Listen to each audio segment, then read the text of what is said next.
श्री शिवाय नमस्तुभ्यम। जय माता रानी। दोस्तों, आपके अपने चैनल धर्म साधना में आपका बहुत बहुत स्वागत है। माँ भगवती दुर्गा की कृपा आप और आपके पूरे परिवार पर सदा सर्वदा बनी रहे। दोस्तों, आज की कथा में आप सुनेंगे शिव महापुराण का 8वां अध्याय। तो कथा शुरू करने से पहले वीडियो को लाइक जरूर कर लीजिए और अगर आपको ये कथा अच्छी लगती है तो इस कथा का लाभ दूसरे लोगों को भी प्राप्त हो, इसके लिए वीडियो को ज़्यादा से ज़्यादा शेयर कीजिए। और अब सुनते हैं शिव महापुराण की कथा का 8वां अध्याय। तो कथा सुनने से पहले भगवान भोलेनाथ और माता पार्वती का अपने मन में ध्यान कीजिए, हृदय में उन्हें विराजमान कीजिए और ओम नमः शिवाय इस मंत्र का उच्चारण करके भक्ति भाव से इस कथा का श्रवण कीजिए। सूत जी कहते हैं, हे मुनीश्वरों, ब्रह्मा जी की यह बात सुनकर नारद जी ने विनय पूर्वक उन्हें प्रणाम किया और पुनः पूछा, हे भगवान, भक्तवत्सल भगवान शंकर कैलाश पर्वत पर कब गए और महात्मा कुबेर के साथ उनकी मैत्री कब हुई? परिपूर्ण मंगल विग्रह महादेव जी ने वहां क्या किया? यह सब मुझे बताइए, क्योंकि इसे सुनने के लिए मेरे मन में बड़ा कौतूहल है। ब्रह्मा जी ने कहा, हे नारद, सुनो, चंद्रमौली भगवान शंकर के चरित्र का वर्णन करता हूँ। वे कैसे कैलाश पर्वत पर गए और कुबेर की उनके साथ किस प्रकार मैत्री हुई, यह सब सुनाता हूँ। कांपिल्य नगर में यज्ञदत्त नाम से प्रसिद्ध एक ब्राह्मण रहते थे, जो बड़े ही सदाचारी थे। उनके एक पुत्र हुआ जिसका नाम गुणनिधि था। वह बड़ा ही दुराचारी और जुआरी हो गया था। तब पिता ने अपने उस पुत्र को त्याग दिया। वह घर से निकल गया और कई दिनों तक भूखा भटकता रहा। एक दिन वह नैवेद्य चुराने की इच्छा से एक शिव मंदिर में गया। वहां उसने अपने वस्त्र को जलाकर उजाला किया। यह मानो उसके द्वारा भगवान शिव के लिए दीपदान किया गया। तत्पश्चात वह चोरी में पकड़ा गया और उसे प्राण दंड मिला। अपने कुकर्मों के कारण वह यमदूतों द्वारा बांधा गया। इतने में ही भगवान शिव के पार्षद वहां आए और उन्होंने उसे उनके बंधन से छुड़ा दिया। शिव गणों के संग से उसका हृदय शुद्ध हो गया। अतः वह उन्हीं के साथ तत्काल शिवलोक में चला गया। वहां सारे दिव्य भोगों का उपभोग तथा उमा महेश्वर का सेवन करके कालांतर में वह कलिंगराज अरिंदम का पुत्र हुआ। वहां उसका नाम था दम। वह निरंतर भगवान शिव की सेवा में लगा रहता था और बालक होने पर भी वह दूसरे बालकों के साथ शिव का भजन किया करता था। वह क्रमशः युवावस्था को प्राप्त हुआ और पिता के परलोक गमन के पश्चात राज सिंहासन पर बैठा। राजा दम बड़ी प्रसन्नता के साथ सब ओर शिव धर्मों का प्रचार करने लगे। भूपाल दम का दमन करना दूसरों के लिए सर्वथा कठिन था। हे ब्राह्मण, समस्त शिवालयों में दीपदान करने के अतिरिक्त वो किसी दूसरे धर्म को नहीं जानते थे। उन्होंने अपने राज्य में रहने वाले समस्त ग्रामाध्यक्षों को बुलाकर यह आज्ञा दे दी कि शिव मंदिर में दीपदान करना सबके लिए अनिवार्य होगा। जिस जिस ग्रामाध्यक्ष के गांव के पास जितने शिवालय हों, वहां वहां बिना कोई विचार किए सदा दीप जलाना चाहिए। आजीवन इसी धर्म का पालन करने के कारण राजा दम ने बहुत बड़ी धर्म संपत्ति का संचय कर लिया। फिर वे काल धर्म के अधीन हो गए। दीपदान की वासना से युक्त होने के कारण उन्होंने शिवालयों में बहुत से दीप जलवाए और उसके फलस्वरूप जन्मांतर में वे रत्नमय दीपों की प्रभा के आश्रय हो अलकापुरी के स्वामी हुए। इसी प्रकार भगवान शिव के लिए किया हुआ थोड़ा सा भी पूजन या आराधन समयानुसार महान फल देता है। ऐसा जानकर उत्तम सुख की इच्छा रखने वाले लोगों को शिव का भजन अवश्य करना चाहिए। वह दीक्षित का पुत्र, जो सदा सब प्रकार के अधर्मों में ही रचा पचा रहता था, दैव योग से शिवालय में धन चुराने के लिए गया और उसने स्वार्थवश अपने कपड़े की दीपक की बत्ती बनाकर उसके प्रकाश से शिवलिंग के ऊपर का अंधेरा दूर कर दिया। इस सत्कर्म के फलस्वरूप वह कलिंग देश का राजा हुआ और धर्म में उसका अनुराग हो गया। फिर दीप की वासना का उदय होने से शिवालयों में दीप जलवाकर उसने यह दिक्पाल का पद पा लिया। हे मुनीश्वर, देखो तो सही, कहाँ उसका यह कर्म और कहाँ यह दिक्पाल की पदवी, जिसका वह मानव धर्मा प्राणी इस समय यहाँ उपभोग कर रहा है। हे तात, यह तो उसके ऊपर शिव के संतुष्ट होने की बात बताई गई। अब एक चित्त होकर यह सुनो कि किस प्रकार सदा के लिए उसकी भगवान शिव के साथ मित्रता हो गई। मैं इस प्रसंग का तुमसे वर्णन करता हूँ। हे नारद, पहले के पाद्मकल्प की बात है। मुझ ब्रह्मा के मानस पुत्र पुलस्त्य से विश्रवा का जन्म हुआ और विश्रवा के पुत्र वैश्रवण अर्थात कुबेर हुए। उन्होंने पूर्व काल में अत्यंत उग्र तपस्या के द्वारा त्रिनेत्रधारी महादेव की आराधना करके विश्वकर्मा की बनाई हुई इस अलकापुरी का उपभोग किया। जब वह कल्प व्यतीत हो गया और मेघवाहन कल्प प्रारंभ हुआ, उस समय वह यज्ञदत्त का पुत्र, जो प्रकाश का दान करने वाला था, कुबेर के रूप में अत्यंत दुस्सह तपस्या करने लगा। दीपदान मात्र से मिलने वाली शिव भक्ति के प्रभाव को जानकर शिव के चित्त प्रकाशिका काशिकापुरी में गया और अपने चित्त रूपी रत्नमय प्रदीपों से 11 रुद्रों को उद्बोधित करके अनन्य भक्ति एवं स्नेह से संपन्न होकर वह तन्मयता पूर्वक शिव के ध्यान में मग्न होकर निश्चल भाव से बैठ गया।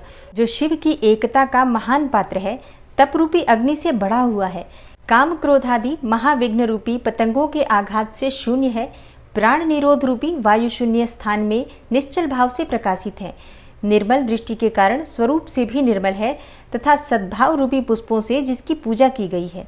ऐसे शिवलिंग की प्रतिष्ठा करके वह तब तक तपस्या में लगा रहा जब तक उसके शरीर में केवल अस्थि और चर्म मात्र ही अवशिष्ट नहीं रह गए। इस प्रकार उसने 10,000 वर्षों तक तपस्या की। तदनंतर विशालाक्षी पार्वती देवी के साथ भगवान विश्वनाथ कुबेर के पास आए। उन्होंने प्रसन्न चित्त से अलकापति की ओर देखा। वे शिवलिंग में मन को एकाग्र करके ठूंठे काठ की भांति स्थिर भाव से बैठे थे। भगवान शिव ने उनसे कहा, अलकापते, मैं वर देने के लिए उद्यत हूँ, तुम अपना मनोरथ तो बताओ। यह वाणी सुनकर तपस्या के धनी कुबेर ने ज्यों ही आंखें खोलकर देखा, त्यों ही उमा वल्लभ भगवान श्रीकंठ सामने खड़े दिखाई दिए। वे उदय काल के सहस्त्रों सूर्यों से भी अधिक तेजस्वी थे और उनके मस्तक पर चंद्रमा अपनी चांदनी बिखेर रहे थे। भगवान शंकर के तेज से उसकी आंखें चौंधी आ गई। उनका तेज प्रतिहत हो गया और वे नेत्र बंद करके मनोरथ से भी परे विराजमान देव देवेश्वर शिव से बोले, हे नाथ, मेरे नेत्रों को वह दृष्ट शक्ति दीजिए जिससे आपके चरणारविंदों का दर्शन हो सके। हे स्वामीन, आपका प्रत्यक्ष दर्शन हो, यही मेरे लिए सबसे बड़ा वर है। हे ईश, दूसरे किसी वर से मेरा क्या प्रयोजन है। चंद्रशेखर, आपको नमस्कार है। कुबेर की यह बात सुनकर देवाधिदेव उमापति ने अपनी हथेली से उनका स्पर्श करके उन्हें देखने की शक्ति प्रदान की। दृष्टि शक्ति मिल जाने पर यज्ञदत्त के उस पुत्र ने आंखें फाड़ फाड़ कर पहले उमा की ओर ही देखना आरंभ किया। वह मन ही मन सोचने लगा, भगवान शंकर के समीप यह सर्वांग सुंदरी कौन है? इसने कौन सा ऐसा तप किया है जो मेरी भी तपस्या से बढ़ गया है? यह रूप, यह प्रेम, यह सौभाग्य और यह असीम शोभा सभी अद्भुत हैं। वह ब्राह्मण कुमार बार बार यही कहने लगा। जब बार बार यही कहता हुआ वह क्रूर दृष्टि से उनकी ओर देखने लगा, तब वामा के अवलोकन से उसकी बाईं आंख फूट गई। तदनंतर देवी पार्वती ने महादेव जी से कहा, हे प्रभु, यह दुष्ट तपस्वी बार बार मेरी ओर देखकर क्या बक रहा है? आप मेरी तपस्या के तेज को प्रकट कीजिए। देवी की यह बात सुनकर भगवान शिव ने हंसते हुए उनसे कहा, हे उमे, यह तुम्हारा पुत्र है। यह तुम्हें क्रूर दृष्टि से नहीं देखता, अपितु तुम्हारी तपह संपत्ति का वर्णन कर रहा है। देवी से ऐसा कहकर भगवान शिव पुनः उस ब्राह्मण कुमार से बोले, हे वत्स, मैं तुम्हारी तपस्या से संतुष्ट होकर तुम्हें वर देता हूँ कि तुम निधियों के स्वामी और गुह्यों के राजा हो जाओ। सुव्रत, यक्षों, किन्नरों और राजाओं के भी राजा होकर पुण्यजनों के पालक और सबके लिए धन के दाता बनो। मेरे साथ तुम्हारी सदा मैत्री बनी रहेगी और मैं नित्य तुम्हारे निकट निवास करूंगा। हे मित्र, तुम्हारी प्रीति बढ़ाने के लिए मैं अलका के पास ही रहूंगा। आओ, इन उमा देवी के चरणों में साष्टांग प्रणाम करो, क्योंकि ये तुम्हारी माता हैं। महाभक्त यज्ञदत्त कुमार, तुम अत्यंत प्रसन्न चित्त से इनके चरणों में गिर जाओ। ब्रह्मा जी कहते हैं, हे नारद, इस प्रकार वर देकर भगवान शिव ने पार्वती देवी से फिर कहा, हे देवेश्वरी, इस पर कृपा करो। तपस्विनी, यह तुम्हारा पुत्र है। भगवान शंकर का यह कथन सुनकर जगदम्बा पार्वती ने प्रसन्न चित्त होकर यज्ञदत्त से कहा, हे वत्स, भगवान शिव में तुम्हारी सदा निर्मल भक्ति बनी रहे।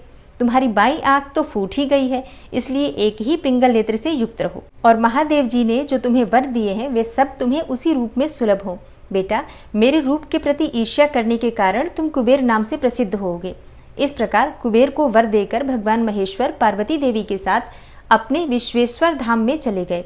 इस तरह कुबेर ने भगवान शंकर की मैत्री प्राप्त की और अलकापुरी के पास जो कैलाश पर्वत है वह भगवान शंकर का निवास हो गया। ब्रह्मा जी कहते हैं, हे नारद, हे मुने, कुबेर के तपोबल से भगवान शिव का जिस प्रकार पर्वत श्रेष्ठ कैलाश पर शुभागमन हुआ वह प्रसंग सुनो। कुबेर को वर देने वाले विश्वेश्वर शिव जब उन्हें निधिपति होने का वर देकर अपने उत्तम स्थान को चले गए, तब उन्होंने मन ही मन इस प्रकार विचार किया, ब्रह्मा जी के ललाट से जिनका प्रादुर्भाव हुआ है तथा जो प्रलय का कार्य संभालते हैं, वे रुद्र मेरे पूर्ण स्वरूप हैं।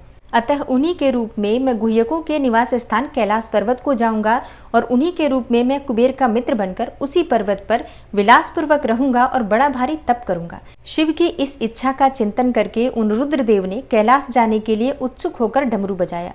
डमरू की वह ध्वनि जो उत्साह बढ़ाने वाली थी, तीनों लोकों में व्याप्त हो गई। उसका विचित्र एवं गंभीर शब्द आह्वान की गति से युक्त था, अर्थात सुनने वालों को अपने पास आने के लिए प्रेरणा दे रहा था। उस ध्वनि को सुनकर मैं तथा श्री हरिविष्णु आदि सभी देवता, ऋषि, मूर्तिमान, आगम, निगम और सिद्ध वहां आ पहुंचे। देवता और असुर आदि सब लोग बड़े उत्साह में भरकर वहां आए और भगवान शिव के समस्त पार्षद तथा सर्वलोक वंदित महाभाग गणपाल जहाँ कहीं भी थे वहां से आ गए। इतना कहकर ब्रह्मा जी ने वहां आए हुए गणपालों का नामोल्लेख पूर्वक विस्तृत परिचय दिया। फिर इस प्रकार कहना आरंभ किया। वे बोले, वहां असंख्य महाबली गणपाल पधारे। वे सबके सब सहस्त्रों भुजाओं से युक्त थे और मस्तक पर जटा का ही मुकुट धारण किए हुए थे। सभी चंद्रचूड़, नीलकंठ और त्रिलोचन थे। हार, कुंडल, केयूर तथा मुकुट आदि से अलंकृत थे। वे मेरे, श्री विष्णु के तथा इंद्र के समान तेजस्वी जान पड़ते थे। अणिमा आदि 8 सिद्धियों से घिरे थे तथा करोड़ों सूर्यों के समान उद्भासित हो रहे थे। उस समय भगवान शिव ने विश्वकर्मा को उस पर्वत पर निवास स्थान बनाने की आज्ञा दी। अनेक भक्तों के साथ अपने और दूसरों के लिए यथा योग्य आवास तैयार करने का आदेश दिया। हे मुने, तब विश्वकर्मा ने भगवान शिव की आज्ञा के अनुसार उस पर्वत पर जाकर शीघ्र ही नाना प्रकार के गृहों की रचना की। फिर श्री हरि की प्रार्थना से कुबेर पर अनुग्रह करके भगवान शिव सानंद कैलाश पर्वत पर गए। उत्तम मुहूर्त में अपने स्थान में प्रवेश करके भक्तवत्सल परमेश्वर शिव ने सबको प्रेम दान दे सनाथ किया। इसके बाद आनंद से भरे हुए श्री हरि विष्णु आदि समस्त देवताओं, मुनियों और सिद्धों ने शिव का प्रसन्नता पूर्वक अभिषेक किया। हाथों में नाना प्रकार की भेंटें लेकर सबने क्रमशः उनका पूजन किया और बड़े उत्सव के साथ उनकी आरती उतारी। हे मुने, उस समय आकाश से फूलों की वर्षा हुई जो मंगल सूचक था। सब ओर जय जयकार और नमस्कार के शब्द गूंजने लगे। महान उत्साह फैला हुआ था जो सबके सुख को बढ़ा रहा था। उस समय सिंहासन पर बैठकर श्री हरिविष्णु आदि सभी देवताओं द्वारा की हुई यथोचित सेवा को बारंबार ग्रहण करते हुए भगवान शिव बड़ी शोभा पा रहे थे। देवता आदि सब लोगों ने सार्थक एवं प्रिय वचनों द्वारा लोक कल्याणकारी भगवान शंकर का पृथक पृथक स्तवन किया। सर्वेश्वर प्रभु ने प्रसन्न चित्त से वह स्तवन सुनकर उन सबको प्रसन्नता पूर्वक मनोवांछित वर एवं अभिष्ट वस्तुएं प्रदान की। हे मुने, तदनंतर श्री विष्णु के साथ मैं तथा अन्य सब देवता और मुनि मनोवांछित वस्तु पाकर आनंदित हो भगवान शिव की आज्ञा से अपने अपने धाम को चले गए। कुबेर भी शिव की आज्ञा से प्रसन्नता पूर्वक अपने स्थान को गए। फिर वे भगवान शंभु जो सर्वथा स्वतंत्र हैं, योग परायण एवं ध्यान तत्पर हो, पर्वत प्रवर कैलाश पर रहने लगे। कुछ काल बिना पत्नी के ही बिताकर परमेश्वर शिव ने दक्ष कन्या सती को पत्नी के रूप में प्राप्त किया। हे देवर से, फिर वे महेश्वर दक्ष कुमारी सती के साथ विहार करने लगे और लोकाचार परायण हो सुख का अनुभव करने लगे। हे मुनीश्वर, इस प्रकार मैंने तुमसे यह रुद्र के अवतार का वर्णन किया है। साथ ही उनके कैलाश पर आगमन और कुबेर के साथ मैत्री का भी प्रसंग सुनाया है। कैलाश के अंतर्गत होने वाली उनकी ज्ञानवर्धिनी लीला का भी वर्णन किया, जो इहलोक और परलोक में सदा संपूर्ण मनोवांछित फलों को देने वाली है। जो मनुष्य एकाग्र चित्त हो इस कथा को सुनता या पढ़ता है, वह इस लोक में भोग पाकर परलोक में मोक्ष लाभ करता है। इस प्रकार से रुद्र संहिता का सृष्टि खंड संपूर्ण हुआ और अब रुद्र संहिता का सती खंड प्रारंभ हुआ है। सती खंड में नारद जी के प्रश्न और ब्रह्मा जी के द्वारा उनका उत्तर, सदाशिव से त्रिदेवों की उत्पत्ति तथा ब्रह्मा जी से देवता आदि की सृष्टि के पश्चात एक नारी और एक पुरुष का प्राकट्य हुआ। तो कौन थी वो नारी और कौन थे वो पुरुष, ये हम जानेंगे आगे की कथा में। नारद जी बोले, हे महाभाग, हे महाप्रभु, विधातः आपके मुखारविंद से मंगलकारिणी शंभु कथा सुनते सुनते मेरा जी नहीं भर रहा है। अतः भगवान शिव का सारा शुभ चरित्र मुझसे कहिए। संपूर्ण विश्व की सृष्टि करने वाले ब्रह्मदेव, मैं सती की कीर्ति से युक्त शिव का दिव्य चरित्र सुनना चाहता हूँ। शोभाशालिनी सती किस प्रकार दक्ष पत्नी के गर्भ से उत्पन्न हुई, महादेव जी ने किस प्रकार विवाह का विचार किया, पूर्व काल में दक्ष के प्रति रोष होने के कारण सती ने अपने शरीर का त्याग कैसे किया, चेतनाकाश को प्राप्त होकर वे फिर हिमालय की कन्या कैसे हुई, पार्वती ने किस प्रकार उग्र तपस्या की और कैसे उनका विवाह हुआ, कामदेव का नाश करने वाले भगवान शंकर के आधे शरीर में वे किस प्रकार स्थान पा सकी। हे महामते, इन सब बातों को आप विस्तार पूर्वक कहिए, क्योंकि आपके समान दूसरा कोई संशय का निवारण करने वाला न है और न होगा। ब्रह्मा जी ने कहा, हे मुने, देवी सती और भगवान शिव का शुभ यश परम पावन, दिव्य तथा गोपनीय से भी अत्यंत गोपनीय है। तुम वह सब मुझसे सुनो। पूर्व काल में भगवान शिव निर्गुण, निर्विकल्प, निराकार, शक्ति रहित, चिन्मय तथा सत और असत से विलक्षण स्वरूप में प्रतिष्ठित थे। फिर वे ही प्रभु सगुण और शक्तिमान होकर विशिष्ट रूप धारण करके स्थित हुए। उनके साथ भगवती उमा विराजमान थी। हे विप्रवर, वे भगवान शिव दिव्य आकृति से सुशोभित हो रहे थे। उनके मन में कोई विकार नहीं था। वे अपने परात्पर स्वरूप में प्रतिष्ठित थे। हे मुनि श्रेष्ठ, उनके बाएं अंग से भगवान विष्णु, दाएं अंग से मैं अर्थात ब्रह्मा और मध्य अंग अर्थात हृदय से रुद्रदेव प्रकट हुए। मैं ब्रह्मा सृष्टि करता हुआ, भगवान विष्णु जगत का पालन करने लगे और स्वयं रुद्र ने संहार का कार्य संभाला। इस प्रकार भगवान सदाशिव स्वयं ही 3 रूप धारण करके स्थित हुए। उन्हीं की आराधना करके मुझ लोक पितामह ब्रह्मा ने देवता, असुर और मनुष्य आदि संपूर्ण जीवों की सृष्टि की। दक्ष आदि प्रजापतियों और देव शिरोमणियों की सृष्टि करके मैं बहुत प्रसन्न हुआ तथा अपने को सबसे अधिक ऊंचा मानने लगा। हे मुने, जब मरीचि, अत्रि, पुलह, पुलस्त्य, अंगिरा, क्रतु, वशिष्ठ, नारद, दक्ष और भृगु इन महान प्रभावशाली मानस पुत्रों को मैंने उत्पन्न किया, तब मेरे हृदय से अत्यंत मनोहर रूप वाली एक सुंदरी नारी उत्पन्न हुई, जिसका नाम संध्या था। वह दिन में क्षीण हो जाती, परंतु सायंकाल में उसका रूप सौंदर्य खिल उठता था। वह मूर्तिमती सायं संध्या ही थी और निरंतर किसी मंत्र का जप करती रहती थी। सुंदर भौहों वाली वह नारी सौंदर्य की चरम सीमा को पहुंची हुई थी और मुनियों के भी मन को मोह लेती थी। इसी तरह मेरे मन से एक मनोहर पुरुष भी प्रकट हुआ, जो अत्यंत अद्भुत था। उसके शरीर का मध्य भाग कटि प्रदेश पतला था, दांतों की पंक्तियां बड़ी सुंदर थीं। उसके अंगों से मतवाले हाथी की सी गंध प्रकट होती थी। नेत्र प्रफुल्ल कमल के समान शोभा पाते थे। अंगों में केसर लगा रहता था, जिसकी सुगंध नासिका को तृप्त कर रही थी। उस पुरुष को देखकर दक्ष आदि मेरे सभी पुत्र अत्यंत उत्सुक हो उठे। उनके मन में विस्मय भर गया था। जगत की सृष्टि करने वाले मुझे जगदीश्वर ब्रह्मा की ओर देखकर उस पुरुष ने विनय से गर्दन झुका दी और मुझे प्रणाम करके कहा। वह पुरुष बोला, हे ब्रह्मन, मैं कौन सा कार्य करूंगा? मेरे योग्य जो काम हो उसमें मुझे लगाइए, क्योंकि हे विधाता, आज आप ही सबसे अधिक माननीय और योग्य पुरुष हैं। यह लोक आपसे ही शोभित हो रहा है। ब्रह्मा जी ने कहा, हे भद्र पुरुष, तुम अपने इसी स्वरूप से तथा फूल के बने हुए 5 बाणों से स्त्रियों और पुरुषों को मोहित करते हुए सृष्टि के सनातन कार्य को चलाओ।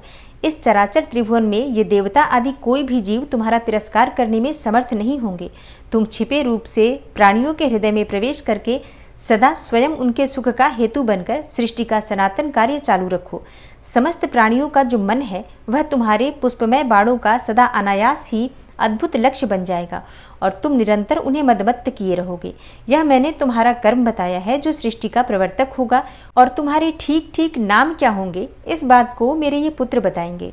ब्रह्मा जी कहते हैं, हे मुने, तदनंतर मेरे अभिप्राय को जानने वाले मरीचि आदि मेरे पुत्र सभी मुनियों ने उस पुरुष का उचित नाम रखा। दक्ष आदि प्रजापतियों ने उसका मुंह देखते ही परोक्ष के भी सारे वृतांत जानकर उसे रहने के लिए स्थान और पत्नी प्रदान की। मेरे पुत्र मरीचि आदि द्विजों ने उस पुरुष के नाम निश्चित करके उससे यह युक्त युक्त बात कही। ऋषि बोले, तुम जन्म लेते ही हमारे मन को भी मथने लगे हो, इसलिए लोक में मनमथ नाम से विख्यात होगे। हे मनोभव, तीनों लोकों में तुम इच्छानुसार रूप धारण करने वाले हो। तुम्हारे समान सुंदर दूसरा कोई नहीं है। अतः काम रूप होने के कारण तुम काम नाम से भी विख्यात हो।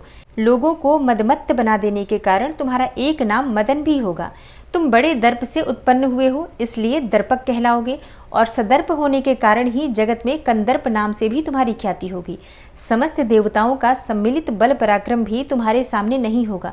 अतः सभी स्थानों पर तुम्हारा अधिकार होगा और तुम सर्वव्यापी होगे। जो आदि प्रजापति हैं वे ही ये पुरुषों में श्रेष्ठ दक्ष तुम्हारी इच्छा के अनुरूप पत्नी स्वयं देंगे। वह तुम्हारी कामिनी, तुमसे अनुराग रखने वाली होगी। ब्रह्मा जी ने कहा, हे मुने, तदनंतर मैं वहां से अदृश्य हो गया। इसके बाद दक्ष मेरी बात का स्मरण करके कंदर्प से बोले, कामदेव, मेरे शरीर से उत्पन्न हुई मेरी यह कन्या सुंदर रूप और उत्तम गुणों से सुशोभित है। इसे तुम अपनी पत्नी बनाने के लिए ग्रहण करो। यह गुणों की दृष्टि से सर्वथा तुम्हारे योग्य है। महातेजस्वी, महामनोभव, यह सदा तुम्हारे साथ रहने वाली और तुम्हारी रुचि के अनुसार चलने वाली होगी। धर्मतः यह सदा तुम्हारे अधीन रहेगी। ऐसा कहकर दक्ष ने अपने शरीर के पसीने से प्रकट हुई उस कन्या का नाम रति रखकर उसे अपने आगे बैठाया और कंदर्प को संकल्प पूर्वक सौंप दिया। हे नारद, दक्ष की वह पुत्री रति बड़ी रमणीय और मुनियों के मन को भी मोह लेने वाली थी। उसके साथ विवाह करके कामदेव को भी बड़ी प्रसन्नता हुई। अपनी रति नामक सुंदर स्त्री को देखकर उसके हाव भाव आदि से अनुरंजित हो कामदेव मोहित हो गया। हे तात, उस समय बड़ा भारी उत्सव होने लगा जो सबके सुख को बढ़ाने वाला था। प्रजापति दक्ष इस बात को सोचकर बड़े प्रसन्न थे कि मेरी पुत्री इस विवाह से सुखी है। कामदेव को भी बड़ा सुख मिला, उसके सारे दुख दूर हो गए। दक्ष कन्या रति भी कामदेव को पाकर बहुत प्रसन्न हुई। जैसे संध्या काल में मनोहारिणी विद्युन्माला के साथ मेघ शोभा पाता है, उसी प्रकार रति के साथ प्रिय वचन बोलने वाला कामदेव बड़ी शोभा पा रहा था। इस प्रकार रति के प्रति भारी मोह से युक्त रतिपति कामदेव ने उसे उसी तरह अपने हृदय के सिंहासन पर बैठाया जैसे योगी पुरुष योग विद्या को हृदय में धारण करता है। इसी प्रकार पूर्ण चंद्रमुखी रति भी उस श्रेष्ठ पति को पाकर उसी तरह सुशोभित हुई जैसे श्रीहरि को पाकर पूर्ण चंद्रानना लक्ष्मी शोभा पाती हैं। सूत जी कहते हैं, ब्रह्मा जी का यह कथन सुनकर मुनिश्रेष्ठ नारद मन ही मन बड़े प्रसन्न हुए और भगवान शंकर का स्मरण करके हर्षपूर्वक बोले, हे महाभाग, विष्णु शिष्य, हे महामते, हे विधाता, आपने चंद्रमौली शिव की यह अद्भुत लीला कही है। अब मैं यह जानना चाहता हूँ कि विवाह के पश्चात जब कामदेव प्रसन्नतापूर्वक अपने स्थान को चला गया, दक्ष भी अपने घर को बधारे तथा आप और आपके मानस पुत्र भी अपने अपने धाम को चले गए, तब पितरों को उत्पन्न करने वाली ब्रह्म कुमारी संध्या कहाँ गई? उसने क्या किया और किस पुरुष के साथ उसका विवाह हुआ? संध्या का यह सब चरित्र विशेष रूप से बताइए। ब्रह्मा जी ने कहा, हे मुने, संध्या का वह सारा शुभ चरित्र सुनो जिसे सुनकर समस्त कामिनियां सदा के लिए सती साध्वी हो सकती हैं। वह संध्या जो पहले मेरी मानस पुत्री थी, तपस्या करके शरीर को त्याग कर मुनि श्रेष्ठ मेधातिथि की बुद्धिमती पुत्री होकर अरुंधति के नाम से विख्यात हुई। उत्तम व्रत का पालन करके उस देवी ने ब्रह्मा, विष्णु और महेश्वर के कहने से श्रेष्ठ व्रतधारी महात्मा वशिष्ठ को अपना पति चुना। वह सौम्य स्वरूप वाली देवी सबकी वंदनीय और पूजनीय श्रेष्ठ पतिव्रता के रूप में विख्यात हुई। तब नारद जी ने पूछा, हे भगवान, संध्या ने कैसे, किस लिए और कहाँ तप किया? किस प्रकार शरीर का त्याग कर वह मेधातिथि की पुत्री हुई? ब्रह्मा, विष्णु और शिव, इन तीनों देवताओं के बताए हुए श्रेष्ठ व्रतधारी महात्मा वशिष्ठ को उसने किस तरह अपना पति बनाया? पितामह, यह सब मैं विस्तार के साथ सुनना चाहता हूँ। अरुंधति के इस कौतूहलपूर्ण चरित्र का आप यथार्थ रूप से वर्णन कीजिए। ब्रह्मा जी ने कहा, हे मुने, संध्या के मन में एक बार सकाम भाव आ गया था, इसलिए उस साध्वी ने यह निश्चय किया कि वैदिक मार्ग के अनुसार मैं अग्नि में अपने इस शरीर की आहुति दूंगी। आज से इस भूतल पर कोई भी देहधारी उत्पन्न होते ही काम भाव से युक्त न हो, इसके लिए मैं कठोर तपस्या करके मर्यादा स्थापित करूंगी। तरुणावस्था से पूर्व किसी पर भी काम का प्रभाव नहीं पड़ेगा, ऐसी सीमा निर्धारित करूंगी। इसके बाद इस जीवन को त्याग दूंगी। मन ही मन ऐसा विचार करके संध्या चंद्रभाग नामक उस श्रेष्ठ पर्वत पर चली गई जहाँ से चंद्रभागा नदी का प्रादुर्भाव हुआ है। मन में तपस्या का दृढ़ निश्चय ले संध्या को श्रेष्ठ पर्वत पर गई हुई जान मैंने अपने समीप बैठे हुए वेद वेदांगों के पारंगत विद्वान, सर्वज्ञ, जितात्मा एवं ज्ञान योगी पुत्र वशिष्ठ से कहा, बेटा वशिष्ठ, मनस्विनी संध्या तपस्या की अभिलाषा से चंद्रभाग नामक पर्वत पर गई है। तुम जाओ और उसे विधि पूर्वक दीक्षा दो।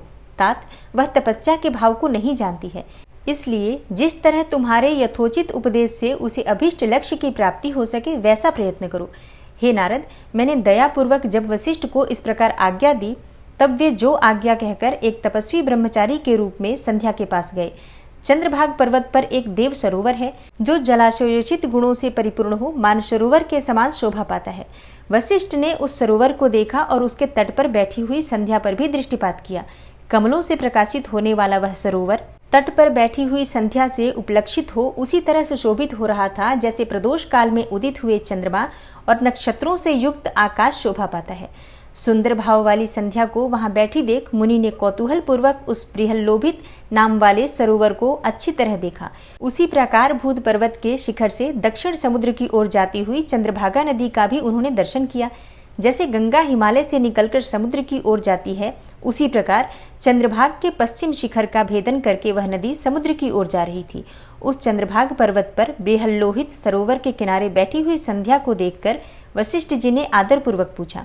वशिष्ठ जी बोले, हे भद्रे, तुम इस निर्जन पर्वत पर किस लिए आई हो? किसकी पुत्री हो और तुमने यहाँ क्या करने का विचार किया है? मैं यह सब सुनना चाहता हूँ। यदि छिपाने योग्य बात ना हो तो बताओ। महात्मा वशिष्ठ की यह बात सुनकर संध्या ने उन महात्मा की ओर देखा। वे अपने तेज से प्रज्वलित अग्नि के समान प्रकाशित हो रहे थे।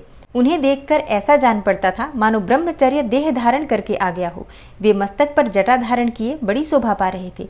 संध्या ने उन तपोधन को आदरपूर्वक प्रणाम करके कहा। संध्या बोली, हे ब्रह्मन, मैं ब्रह्मा जी की पुत्री हूँ, मेरा नाम संध्या है और मैं तपस्या करने के लिए इस निर्जन पर्वत पर आई हूँ। यदि मुझे उपदेश देना आपको उचित जान पड़े तो आप मुझे तपस्या की विधि बताइए, मैं यही करना चाहती हूँ। दूसरी कोई भी गोपनीय बात नहीं है। मैं तपस्या के भाव को, उसके करने के नियम को बिना जाने ही तपोवन में आ गई हूँ, इसलिए चिंता से सूखी जा रही हूँ और मेरा हृदय कांपता है। संध्या की बात सुनकर ब्रह्मवेताओं में श्रेष्ठ वशिष्ठ जी ने, जो स्वयं सारे कार्यों के ज्ञाता थे, उससे दूसरी कोई बात नहीं पूछी। वह मन ही मन तपस्या का निश्चय कर चुकी थी और उसके लिए अत्यंत उद्यमशील थी। उस समय वशिष्ठ ने मन से भक्त वत्सल भगवान का स्मरण करके इस प्रकार कहा।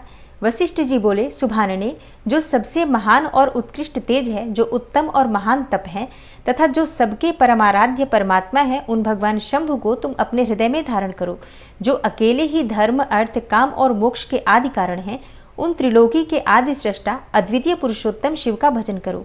आगे बताए जाने वाले मंत्र से देवेश्वर शंभु की आराधना करो, उससे तुम्हें सब कुछ मिल जाएगा, इसमें संशय नहीं है। ओम नमः शंकराय ओम। इस मंत्र का निरंतर जप करते हुए मौन तपस्या धारण करो और जो मैं नियम बताता हूँ उन्हें सुनो। तुम्हें मौन रहकर ही स्नान करना होगा। मौनालंबन पूर्वक ही महादेव जी की पूजा करनी होगी। प्रथम 2 बार छठे समय में तुम केवल जल का पूर्ण आहार कर सकती हो। जब तीसरी बार छठा समय आए तब केवल उपवास किया करो। इस तरह तपस्या की समाप्ति तक छठे काल में जलाहार एवं उपवास की क्रिया होती रहेगी। देवी, इस प्रकार की जाने वाली मौन तपस्या ब्रह्मचर्य का फल देने वाली तथा संपूर्ण अभिष्ट मनोरथों को पूर्ण करने वाली होती है। यह सत्य है, इसमें संशय नहीं है। अपने चित्त में ऐसा शुभ उद्देश्य लेकर इच्छानुसार शंकर जी का चिंतन करो। वे प्रसन्न होने पर तुम्हें अवश्य ही अभिष्ट फल प्रदान करेंगे। इस तरह संध्या को तपस्या करने की विधि का उपदेश देकर मुनिवर वशिष्ठ यथोचित रूप से उससे विदा ले वहीं अंतर्ध्यान हो गए। ओम नमः शिवाय। श्री शिवाय नमस्तुभ्यम। दोस्तों, आज की कथा का यहीं पर समापन करती हूँ और मिलती हूँ आपसे कल की कथा में।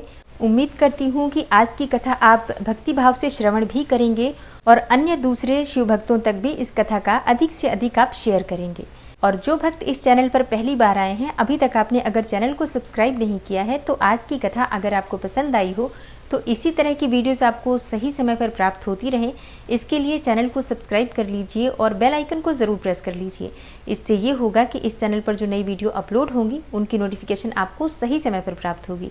मैं मिलती हूँ आपसे अगली वीडियो में, तब तक के लिए नमस्कार।